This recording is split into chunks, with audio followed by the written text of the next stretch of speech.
Polda Metro Jaya menyebut bahwa apa-apa yang sudah dilakukan oleh Roy Suryo, Rismond Sianipar, dan Dr. Tifa sungguh-sungguh jauh dari ilmiah.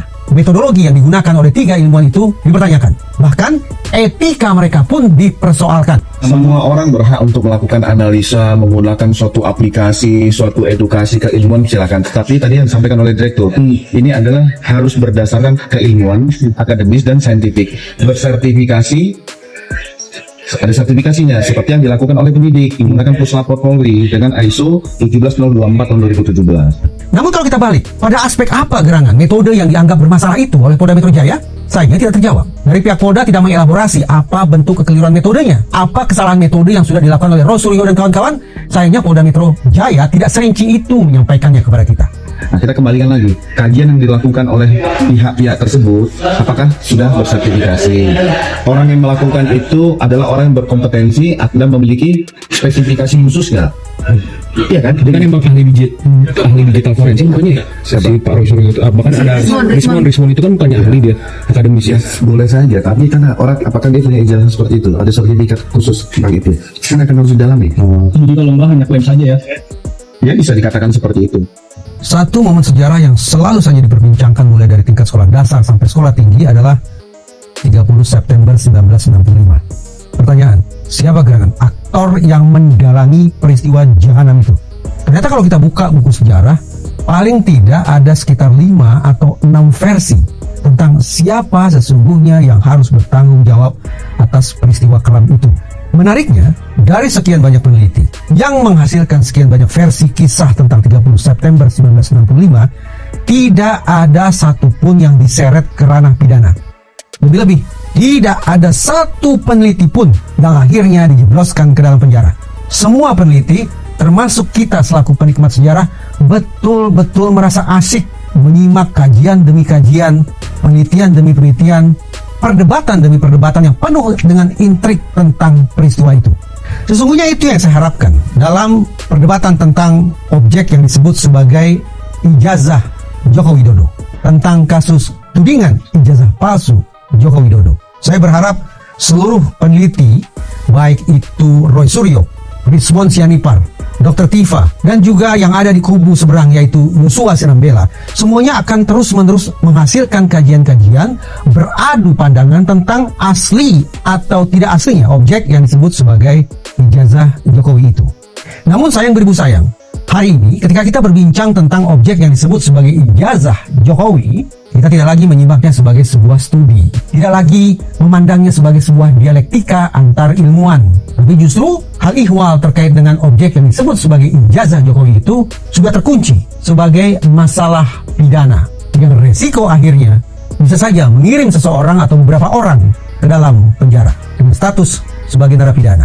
Pergeseran isu tentang objek yang disebut sebagai ijazah Jokowi dari perbincangan ilmiah menjadi persoalan pidana akan kita coba diskusikan. Dengan titik berangkatnya adalah pernyataan Polda Metro Jaya. Polda Metro Jaya menyebut bahwa apa-apa yang sudah dilakukan oleh Roy Suryo, Rismond Sianipar, dan Dr. Tifa sungguh-sungguh jauh dari ilmiah. Metodologi yang digunakan oleh tiga ilmuwan itu dipertanyakan. Bahkan etika mereka pun dipersoalkan. Namun kalau kita balik, pada aspek apa gerangan metode yang dianggap bermasalah itu oleh Polda Metro Jaya? Sayangnya tidak terjawab. Dari pihak Polda tidak mengelaborasi apa bentuk kekeliruan metodenya, apa kesalahan metode yang sudah dilakukan oleh Roy Suryo dan kawan-kawan. Sayangnya Polda Metro Jaya tidak serinci itu menyampaikannya kepada kita. Setelah itu gak uang. Kalau Roy, Rismond, dan Dr. Tifa dianggap sebagai orang-orang yang tidak mengindahkan etik, pertanyaannya, etik mana gerangan yang dianggap sudah dinihilkan, yang dianggap sudah dikesampingkan oleh Roy Suryo dan kawan-kawan? Lagi-lagi, Polda Metro Jaya tidak memberikan jawaban rinci tentang itu. Jadi izinkan saya untuk terus saja bertanya, sesungguhnya apa ini persoalan yang kemudian harus membawa Roy, Rismond, dan Dr. Tifa ke ranah pidana? Tapi sekarang mari kita berandai-andai. Anggaplah apa yang dikatakan oleh Polda Metro Jaya adalah benar. Anggaplah demikian. Berarti ada persoalan, ada penyimpangan, ada kekeliruan yang sudah dilakukan oleh Roy Suryo, Rismond Sianipar, dan Dr. Tifa. Tapi lagi-lagi muncul satu pertanyaan baru. Penyimpangan yang mana itu? Kekeliruan dalam bentuk yang mana itu? Apakah scientific error? Ataukah justru scientific misconduct? Tidak terjawab. Sekiranya apa yang dilakukan oleh Roy dan kawan-kawan dianggap sebagai Scientific error itu sesungguhnya lumrah belaka dalam dunia ilmu pengetahuan. Hari ini, seorang peneliti menggunakan metode tertentu yang dia yakini benar adanya, yang menghasilkan simpulan tepat adanya. Tapi esok hari, peneliti lain bisa saja menghasilkan metode baru, yang membuat penelitian sebelumnya seolah-olah menjadi error, menjadi salah. Ini lumrah. Karena itu, sekiranya yang dilakukan oleh Roy Suryo Rismond Sianipar dan Dr. Tifa dianggap oleh Polda Metro Jaya sebagai bentuk scientific error, maka satu-satunya cara untuk meluruskan Roy dan kawan-kawan untuk mengoreksi mereka adalah dengan mendorong penelitian baru. Jadi bagaimana satu penelitian di-counter oleh penelitian berikutnya, disanggah oleh penelitian berikutnya, dikoreksi oleh penelitian berikutnya, dan terus semacam itu. Itulah bentuk yang paling konstruktif untuk mengoreksi scientific error. Ternyata satu penelitian menghasilkan penelitian berikutnya. Kita semakin cerdas dibuatnya. Atau sebaliknya, jangan-jangan Polda Metro Jaya ingin mengkategorikan apa yang sudah dilakukan oleh Roy, Rismond, dan Dr. Tifa sebagai scientific misconduct. Ini ada persoalan kepatutan bahwa Roy dan kawan-kawan dianggap misconduct. Artinya ada itikat di luar keilmuan, ada ambisi tertentu, ada kepentingan tertentu, sehingga disebut sebagai scientific misconduct. Lagi kita berandai-andai, seandainya Roy, Rismond, dan Dr. Tifa dianggap telah melakukan scientific misconduct, pertanyaannya, scientific misconduct yang mana? Apakah fabrikasi, mengada-adakan sesuatu yang tidak ada, ataukah falsifikasi, yaitu mengutak-atik data sesuai dengan kepentingan tersembunyi dari ketiga ilmuwan itu? Demikian pula mengobrak-abrik metode, mencocok-cocokkan sedemikian rupa agar sesuai dengan ambisi mereka. Atau misconduct jenis ketiga, yaitu plagiarisme, menjiplak. Tiga jenis misconduct ini tidak juga dijelaskan oleh Polda Metro Jaya kepada kita semua. Sehingga lagi-lagi kita singkat, yang dilakukan oleh Roy dan kawan-kawan merupakan scientific error ataukah scientific misconduct. Namun, mari kita berasumsi, boleh jadi Polda Metro Jaya akan mengklasifikasikan Roy dan kawan-kawan sebagai pelaku scientific misconduct jenis tertentu. Pertanyaannya, kalau Roy dan kawan-kawan dianggap sudah melakukan misconduct, maka sanksinya apa? Sebagian ilmuwan memandang seorang peneliti yang telah melakukan scientific misconduct maksimal hanya dijatuhi sanksi etik atau sanksi akademik. Berarti tempat mereka bersekolah yang punya kewenangan untuk menjatuhkan sanksi itu, atau perhimpunan atau organisasi tempat para ilmuwan itu bernaung juga punya otoritas untuk menjatuhkan sanksi hukuman kepada mereka bertiga. Jadi agak berlebihan kalau seorang ilmuwan yang melakukan scientific misconduct justru dijatuhi sanksi pidana. Karena saya khawatir betul bahwa pemidanaan dalam kurung kriminalisasi terhadap kaum cerdik cendekia akan bisa memunculkan trauma, sehingga peneliti-peneliti lain enggan untuk melakukan penelitian dengan kekritisan serupa, sehingga para ahli lain juga merasa tidak nyaman untuk melakukan kajian terhadap orang tenar, terhadap orang penting, terhadap orang ternama seperti Jokowi. Ada kengerian, ada keengganan, ada ketakutan, apapun itu. Yang intinya adalah orang-orang pintar itu tidak lagi mencerdaskan kita karena sudah diliputi oleh trauma ketika melihat ada kolega mereka yang sudah masuk ke dalam penjara. Jadi, sekiranya Roy, Rismond, dan Dr. Tifa dianggap telah melakukan scientific misconduct, tampaknya hukuman yang paling tepat adalah lagi-lagi sanksi etik atau sanksi akademik, bukan pidana. Narasinya akan tidak enak terdengarnya. Ilmuwan dikirim ke penjara. Ini sebuah imajinasi horor yang seolah melontarkan kita ke sekian ratus tahun silam, ketika orang-orang pintar, kaum intelektual justru harus meratapi nasib mereka berada di balik bumi. Saya sesungguhnya berharap dialektika tentang objek yang disebut sebagai ijazah Jokowi itu tidak bernasib seperti itu. Sekali lagi saya tandaskan, saya berharap betul diskusi, perdebatan, silang sengketa, pergulatan tentang objek yang disebut sebagai ijazah Jokowi itu akan terus-menerus menghasilkan kajian baru, akan terus-menerus memproduksi buku baru, tidak kemudian ditutup dengan mengirim orang ke balik jeruji besi. Namun sayang, nasi telah menjadi bubur. Objek yang disebut sebagai ijazah Jokowi itu tidak lagi menjadi penghias sekaligus alat yang mempertajam intelektualitas kita. Kita akan pada waktu-waktu ke depan merasa keletihan luar biasa menyimak sesi persidangan, dan sesi persidangan berikutnya penuh dengan tudingan bahwa engkau bersalah, engkau bersalah, engkau bersalah. Sebaliknya, Roy dan kawan-kawan akan mengatakan kami tidak bersalah, kami tidak bersalah, kami tidak bersalah. Dalam dunia ilmu pengetahuan sepertinya terlalu jauh untuk kemudian mengangkat kosakata sedemikian rupa. Tapi apa boleh buat? Kita dipaksa sekarang untuk membayangkan, untuk berfantasi tentang proses hukum, proses litigasi pidana, bukan mediasi. Bahwa langkah yang paling ideal adalah membuka ruang atau akses yang sama bagi terjadinya examination dan cross-examination.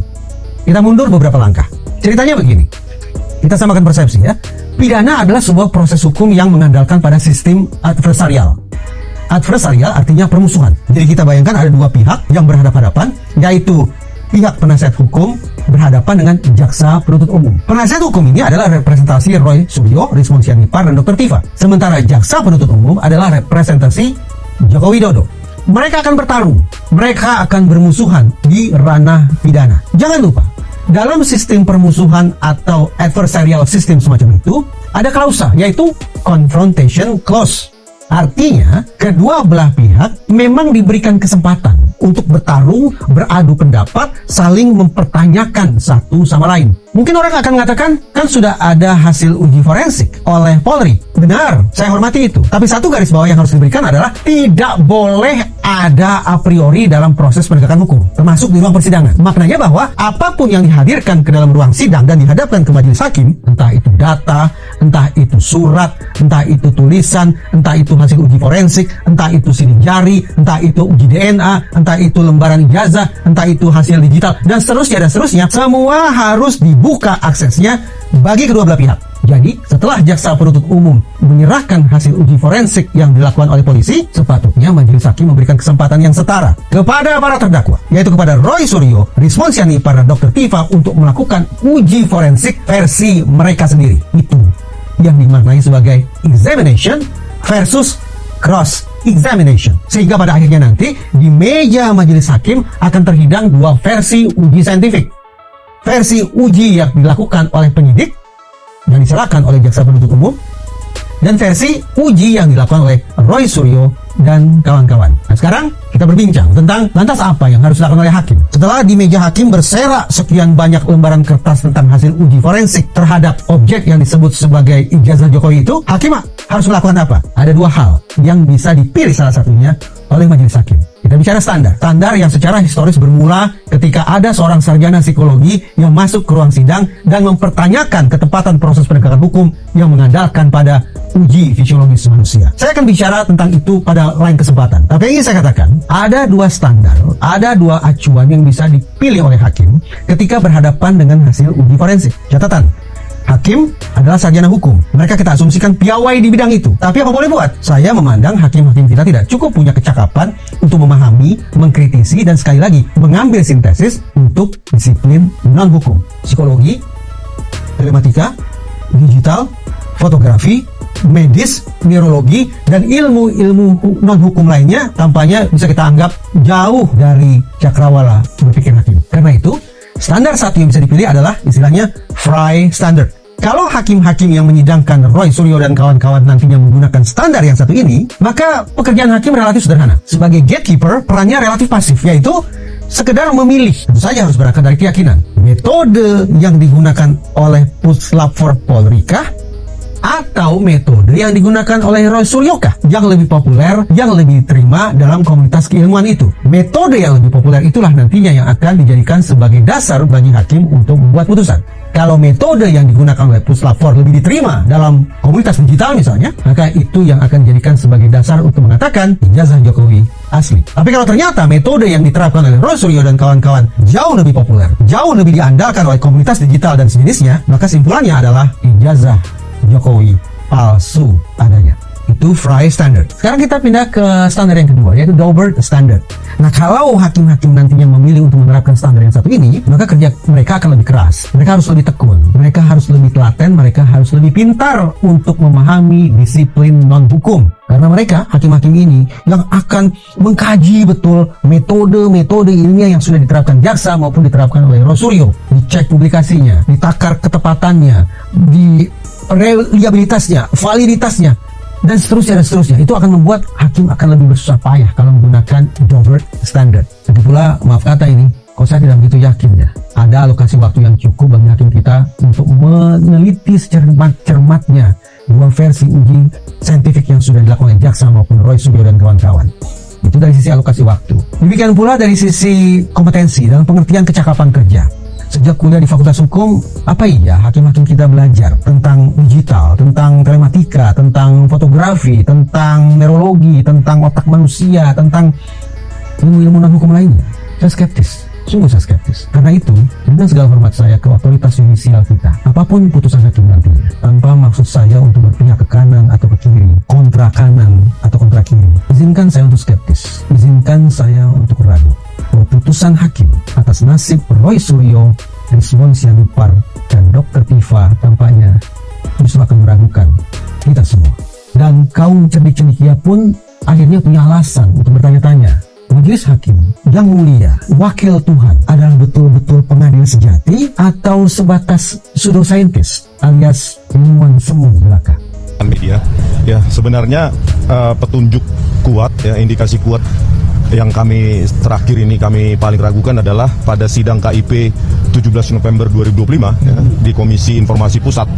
Ya, di situ salah satu termohon adalah pihak Polda Metro Jaya. Ketika ditanyakan hakim, barang bukti ijazah sarjananya disita atau tidak.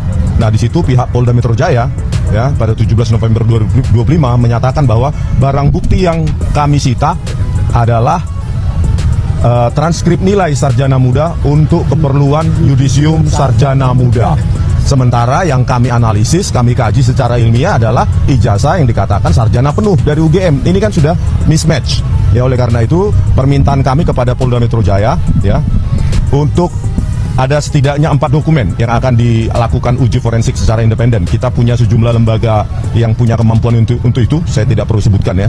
Yang pertama adalah ijazah sarjana penuh itu tersebut ya, yang menjadi objek sengketa. Yang kedua adalah transkrip nilai.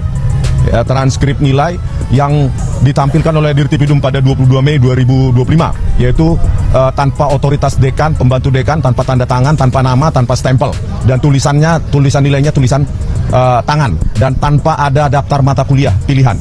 Yang ketiga adalah lembar pengesahan skripsi, pembimbing skripsi atas nama Joko Widodo, yang menurut keterangan dari Dirtipidum pada tanggal 22 Mei 2025 dilakukan uji yang tidak saintifik dan disimpulkan dengan merasakan ada cekungan dan langsung disimpulkan itu produk dari handpress atau letterpress.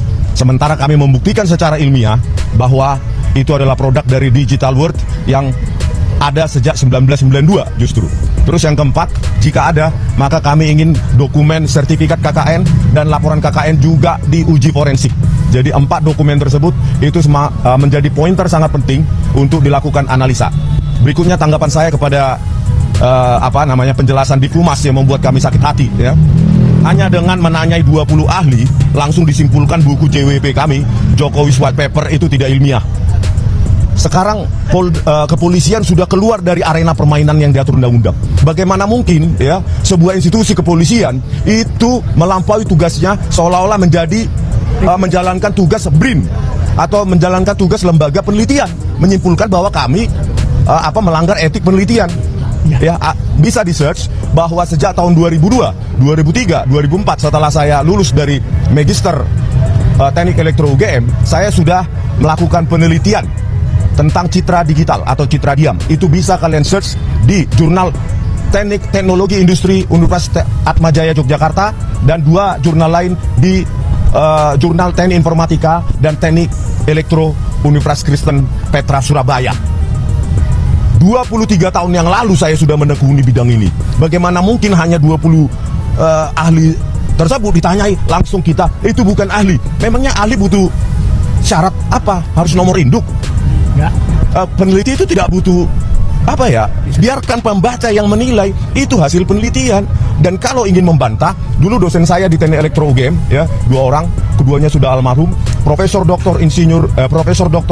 Adi Susanto MSc, lulusan UCLA Amerika, dan Profesor F. Susianto, keduanya almarhum. Mereka mengajarkan, kalau Anda tidak setuju dengan temuan atau tulisan atau peneliti orang lain, maka yang wajib Anda lakukan adalah buktikan dan tuliskan. Tuliskan, inilah peradaban bangsa kita, bukan dengan narasi.